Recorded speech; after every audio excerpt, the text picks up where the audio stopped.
So I had the pleasure of discovering many different types of ice creams here in Paris. The artisanal market is just as plentiful as the store-bought market. You know, you have all different types of new glaciers who come in and try to really make their mark on the ice cream market here in France.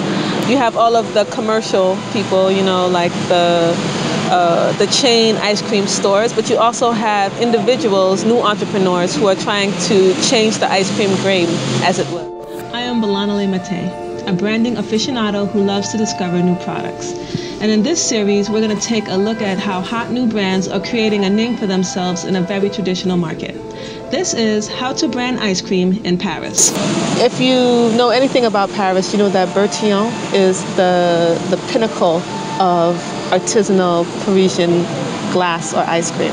Bertillon, it's a very good, high-quality ice cream, but on top of that, it's well known. There are lines literally around the block for people trying to get this ice cream.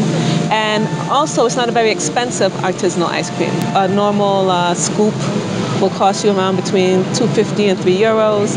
2 scoops, if you're just that kind of person, will cost you somewhere around €5. I had the pleasure of visiting 3 different ice cream parlors here in Paris, and I ate a lot of ice cream. Each one had a very different take on how they differentiated themselves from the competition. So we're going to talk a little bit about how they did that and what was successful. Off the bat, the first thing that I would say is the first way that they're differentiating themselves from Bertillon. All 3 of them offer very different takes on ice cream flavors.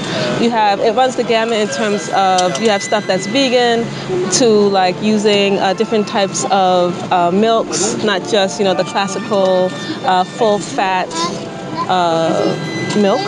You also have people using like soy and coconut and no milk at all. In terms of differentiation strategies, the thing that we have to talk about the most is in fact their branding strategies.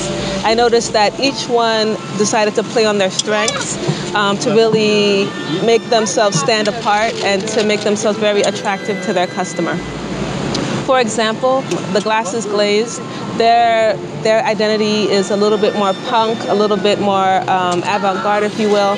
And the types of ice creams that they produce there are equally as off-kilter than anything you would see in like Bertillon, for example. The thing that's playing up against their kind of punk branding that they already have in place. To set themselves apart also is the location that they chose. They chose a part of Paris that is known for a younger, more urban, that's not a euphemism, it's really just more urban crowd. And they really try to create a world that is a little bit more punk. The primary colors that they're using is black and white. Nothing says punk more than black and white. And the types of names that they're using are a little bit more slutty, if I can say that, with a lot of play on words, a lot of double entendres. We also visited an Italian glacier that took a completely different approach when it came to branding their ice cream. The Italian place, Il Gelato del Marchese, was very much playing up on the traditional Italian, but also they kind of gave this kind of a rococo, opulent sort of a tea room that Bertillon just doesn't have.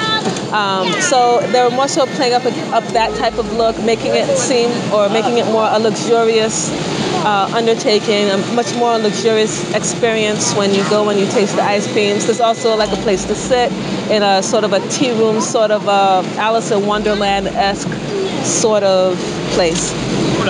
And finally, I also visited La Tropicale Glacier, which is a ice cream parlor in the 13th arrondissement. And this specific ice cream company tends to focus on the flavors and also something that is very exotic. So a lot of their flavor combinations do not originate here in France. It's stuff that you would find like in Asia or in India, well, which is Asia.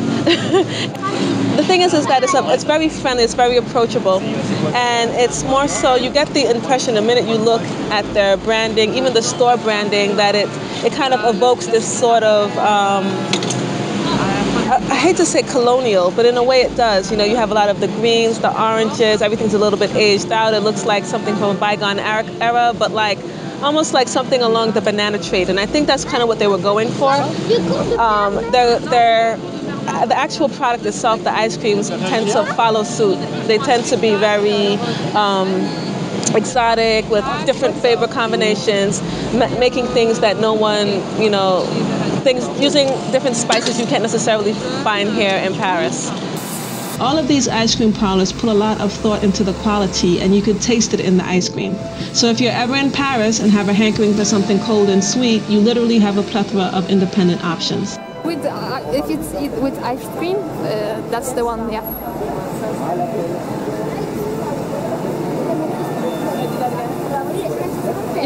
Yes, no problem. Okay, yeah.